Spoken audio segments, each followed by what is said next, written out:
pemborosan yang luar biasa kalau menurut saya.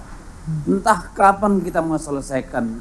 Kita harus bilang kita lebih bodoh dari orang Malaysia kalau urusan ini, karena nggak pernah kelar.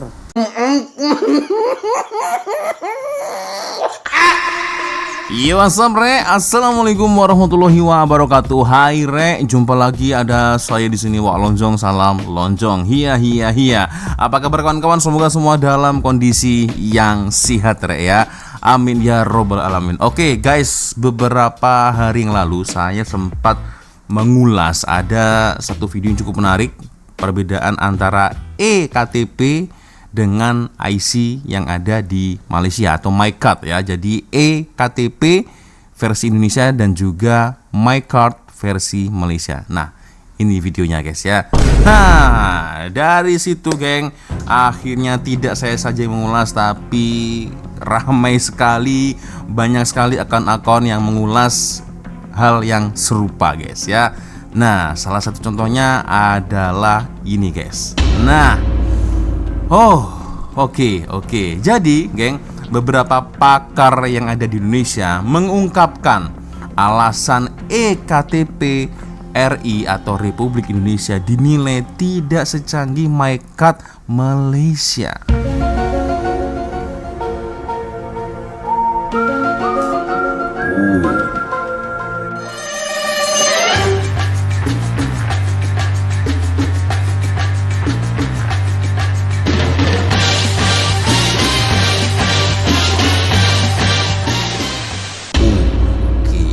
Oke. Karena setahu saya guys, kalau dekat Malaysia yang namanya IC itu bisa digunakan untuk pembayaran tol, naik bus, naik LRT, MRT ya, semuanya bisa bayar pakai IC. Nah, sementara eKTP ya hanya sebagai status warga Indonesia, udah itu aja. Digunakan untuk naik bus ya tak boleh, isi minyak apalagi ya kan, naik LRT MRT juga tak boleh kan, itu guys ya. So kalau menurut saya sendiri guys ya, itulah 1001 alasan boleh direka, tapi hanya satu jawaban dari dua pilihan, pemerintah mau atau tidak, itu aja guys ya kan. Oke lah, kita akan coba untuk melihat bersama-sama bagaimana ulasan video ini geng. Tapi ya seperti biasanya hanya sekedar mengingatkan untuk kawan-kawan yang mungkin belum sholat, jangan lupa sholat dulu. Dan seperti biasanya saya letakkan link Shopee yang ada di bawah video ini, siapa tahu mungkin kalian berminat untuk shopping, boleh kalian check out sekarang juga guys ya.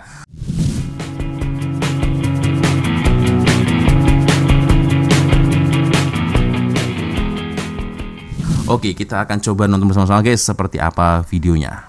Perbandingan sistem identitas digital Indonesia dan Malaysia kembali menjadi perhatian publik setelah kreator konten David Alfa Sunarna mengangkat isu ini di media sosial. Ya. Ia menilai pemanfaatan eKTP di Indonesia belum optimal meskipun telah menyerap anggaran besar sejak pertama kali diluncurkan.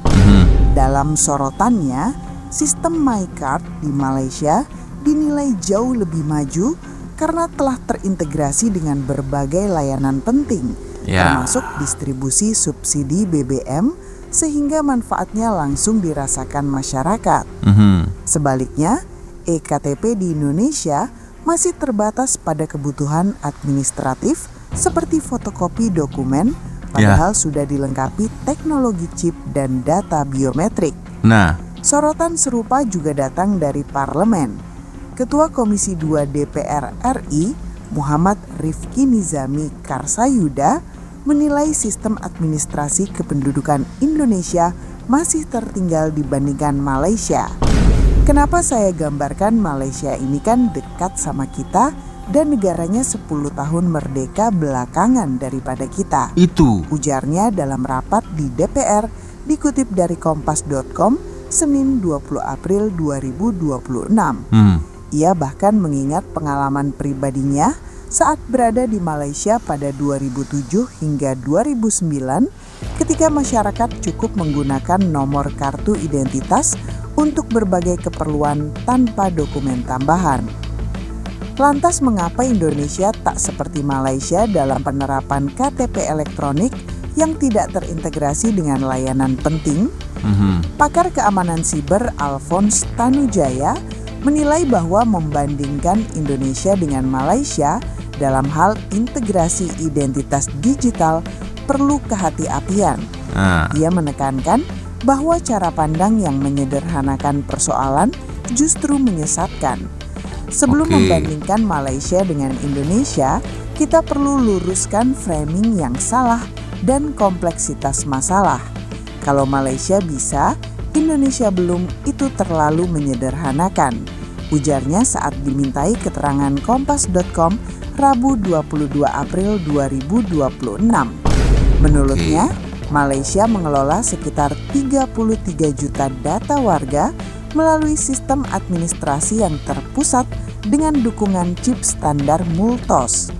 PKI atau sistem enkripsi dibangun bersamaan dengan MyCard pada tahun 2001 hingga 2004 dan legislasi yang mewajibkan bank serta Telkom menerima MyCard sebagai satu-satunya dokumen KYC yang sah.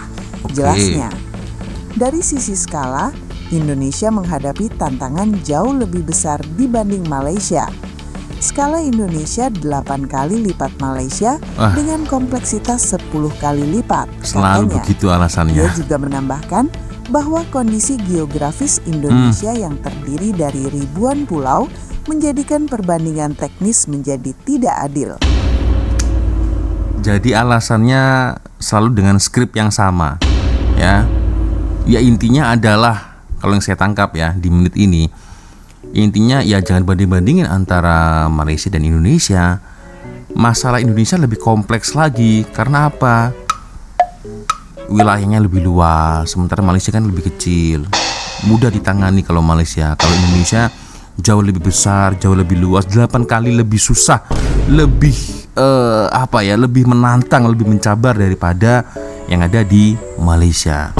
Soalnya gini guys, oke lah, kita tidak membandingkan Malaysia karena Malaysia mungkin terlalu kecil ya bagi Indonesia. Bandingin Indonesia sama China lah.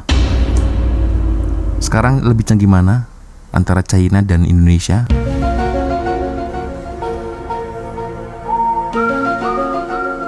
China lebih besar, tapi lebih canggih daripada Indonesia.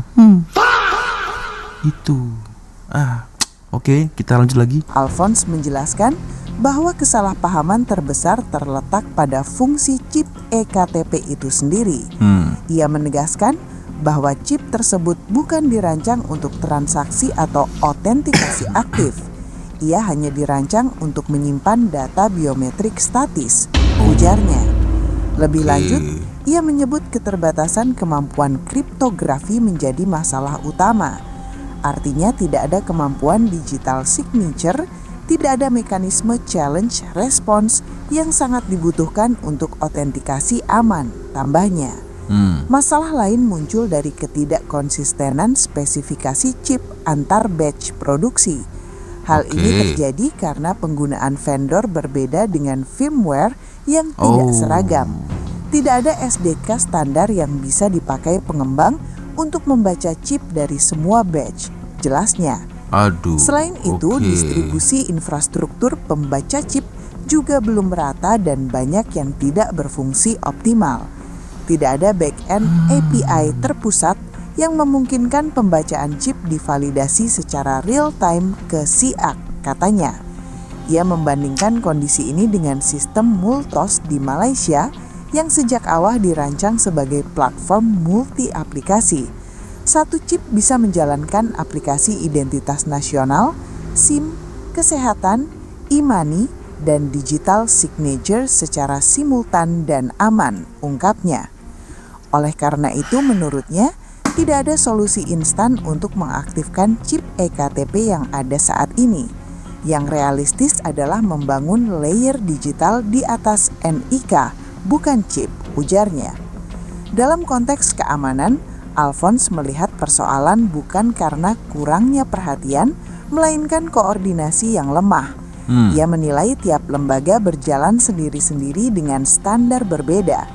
Yang terjadi kelihatannya bukan keamanan yang diabaikan, tetapi terlalu dijaga dan kurangnya koordinasi antar lembaga.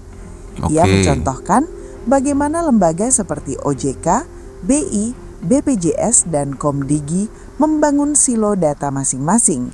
Ketika Oke. ada dorongan untuk integrasi yang menjadi hambatan bukan privasi warga, tetapi ego kelembagaan dan kepentingan anggaran. Di sisi lain, ia mengingatkan adanya rekam jejak kebocoran data di berbagai institusi pemerintah. Nah itu. Data SIAK pernah bocor, data Dukcapil pernah bocor, data BPJS pernah bocor, data KPU pernah bocor, ungkap. Jadi semua data itu pernah bocor semua, geng. Solusinya macam mana? Astagfirullah. Menurutnya ini menunjukkan masalah sistemik dalam pengelolaan keamanan data skala besar. Nah, Mengintegrasikan semua layanan tanpa memperbaiki keamanan mendasar bukan kemajuan, tetapi memperbesar radius bencana, tegasnya. Alphonse memaparkan beberapa faktor kunci yang membuat Malaysia lebih unggul dalam integrasi identitas digital. Salah satunya adalah keberadaan otoritas tunggal dengan mandat hukum yang kuat. JPN Malaysia adalah satu-satunya otoritas yang mengeluarkan dan mengelola MyKad dengan kewenangan penuh, ujarnya. oke. Selain itu, Malaysia menerapkan kewajiban hukum bagi sektor swasta dan publik untuk menggunakan MyKad. Ini menciptakan insentif ekosistem yang kuat karena bisnis dipaksa berinvestasi dalam sistem verifikasi. Jelasnya, Malaysia juga membangun infrastruktur kriptografi sejak awal implementasi.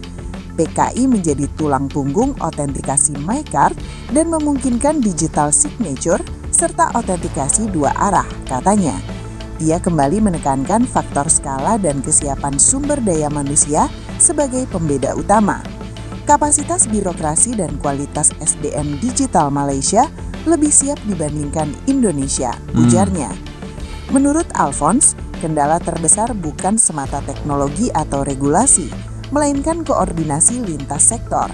Ia mencontohkan implementasi verifikasi NIK di sektor perbankan yang tidak seragam. Ada bank yang melakukan verifikasi real time, ada yang masih manual. Perbedaan pendekatan ini terjadi karena tidak adanya standar tunggal yang mengikat semua pihak.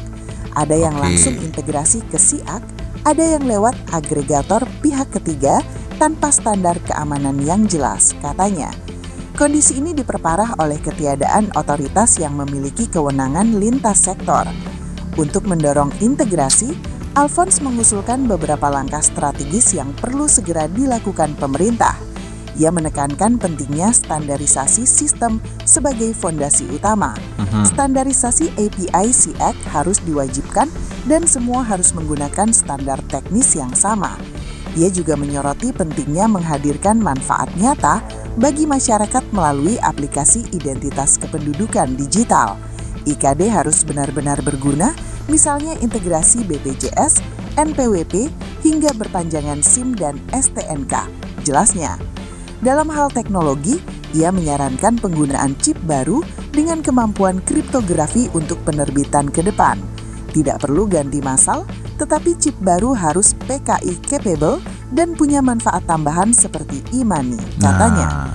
Lebih itu. jauh, ia mengusulkan pembentukan komite khusus dengan kewenangan kuat untuk mengatur interoperabilitas. Komite ini harus setingkat perpres dan dipimpin otoritas yang bisa memerintah lintas lembaga. Ia juga menekankan pentingnya audit keamanan sebelum integrasi dilakukan secara luas. Audit keamanan dan clean up data SIAK harus dilakukan oleh tim yang benar-benar kapabel, tegasnya. Alphonse menegaskan bahwa integrasi identitas digital di Indonesia bukan perkara sederhana yang bisa diselesaikan dalam waktu singkat. Ya. Dia melihat perlunya pendekatan bertahap dengan fondasi yang kuat. Ini bukan soal mengejar ketertinggalan, tetapi memastikan desain yang benar sejak awal. Ia kembali mengingatkan bahwa tanpa pembenahan mendasar, integrasi justru beresiko memperbesar dampak kegagalan. Oke. Kita kalau urusan ngambur-ngamburkan uang tuh juara satu, Pak. Oke. Untuk data saja. Padahal kalau kita pakai single data ya, ID card ini, KTP ini bisa dipakai untuk semua. Ini Pertamina keluar uang bikin data sendiri Oh ya. untuk subsidi. Ya. Nggak menyelesaikan persoalan itu, banyak persoalan di sana.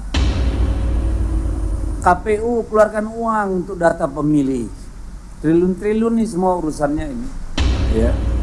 Lalu BPJS bikin lagi, Kemensos bikin lagi, semuanya bikin hanya untuk urusan data. Luar biasa ini. Pemborosan yang luar biasa kalau menurut saya. Entah kapan kita mau selesaikan. Kita harus bilang kita lebih bodoh dari orang Malaysia kalau urusan ini. Karena nggak pernah kelar. This is nothing personal, Pak ya. Tapi ini persoalan kita. So, jadi 1001 alasan guys, sampai kiamat ya tak akan maju ya. Gak akan maju. 1000 alasan. Persoalannya mau atau tidak, itu aja. Bila lagi mau maju kan. Astagfirullah. Dan saya kira benar tadi yang disebutkan ini soal political will. Apakah revisi undang-undang Dukcapil Adminduk ini memang akan membantu kita menyelesaikan, mengintegrasikan data itu keseluruhannya? Atau undang-undang yang sedang dibahas di balik tentang undang-undang satu data?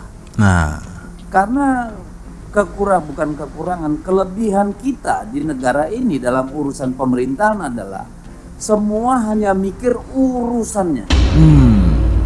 Urusannya, bukan tanggung jawabnya, urusannya. Hanya bagaimana kewenangan itu tetap ada, tapi nggak pernah menyelesaikan masalah. ya. Semua berebut kewenangan, berebut urusan, ujung-ujungnya kickback. Ujung-ujungnya sir, money sir, itu ujung-ujungnya. Redundancy terus terjadi. Untuk soal data ini, triliunan kita buang tuh tiap tahun. Tiap tahun. Ya, itulah dia guys ya, satu ulasan ya video ini. Jadi semua lembaga pemerintah lah, mau itu KTP, bank, semuanya ada data masing-masing. Mereka punya data masing-masing guys ya, BPJS apalah itu semua, mereka punya data masing-masing guys ya. Itu oke lah, kita akan coba untuk melihat ya komen-komen yang sangat menarik dari para netizen guys ya. Chip dan data biometrik di KTP Indonesia cuma sekedar kosmetik doang. Kosmetik itu hanya hiasan saja ya. Tetap masih tertinggal dari Malaysia. Masalah geografi hanya alasan saja. Nah itu seperti yang saya katakan tadi guys ya. Skrip yang sama, alasan yang sama ya. Malaysia negaranya kecil, wilayahnya kecil, mudah untuk mengatasinya. Sementara kita Indonesia 8 kali lebih besar daripada Malaysia, bla bla bla bla bla bla. Oke, dan ini juga ada satu komentar lagi dari rakyat Indonesia ya, dari Nuraisah Daily. Benar, MyKad Malaysia lebih bagus ketimbang eKTP. Aku masih di Malaysia, jadi tahu. Cuma satu Indo nggak akan buat kayak gitu sebab banyak rasuah atau corruption. Nah, itu guys. Ya, itulah guys ya. Seperti yang saya katakan tadi, sebenarnya bisa, mampu guys, mampu, sangat-sangat mampu. Bukan alasan geografi Indonesia yang luas lah, Malaysia kecil, bukan itu, bukan itu. 1000 alasan persoalannya mau atau tidak, itu aja guys ya, itu saja. Sebenarnya sangat mampu. Persoalannya itu tadi, mau atau tidak, itu aja guys ya. So, geng, ya macam mana menurut komentar kalian, boleh komen di ruang komentar. Oke, sepertinya cukup sudah untuk video kita kali ini geng ya. Thank you sudah nonton, dan saya minta maaf apabila mungkin kalau ada kesalahan kata-kata baik dari awal video sampai di akhir video. Biasanya kalau ada video menarik yang mungkin boleh kita ulas sama-sama, silakan kirim link videonya di DM Instagram. Dan akhirnya saya Wak Lonjong pamit dulu guys. Wassalamualaikum warahmatullahi wabarakatuh. Semoga Allah melindungi kita semua, amin ya robbal alamin. See you, bye bye.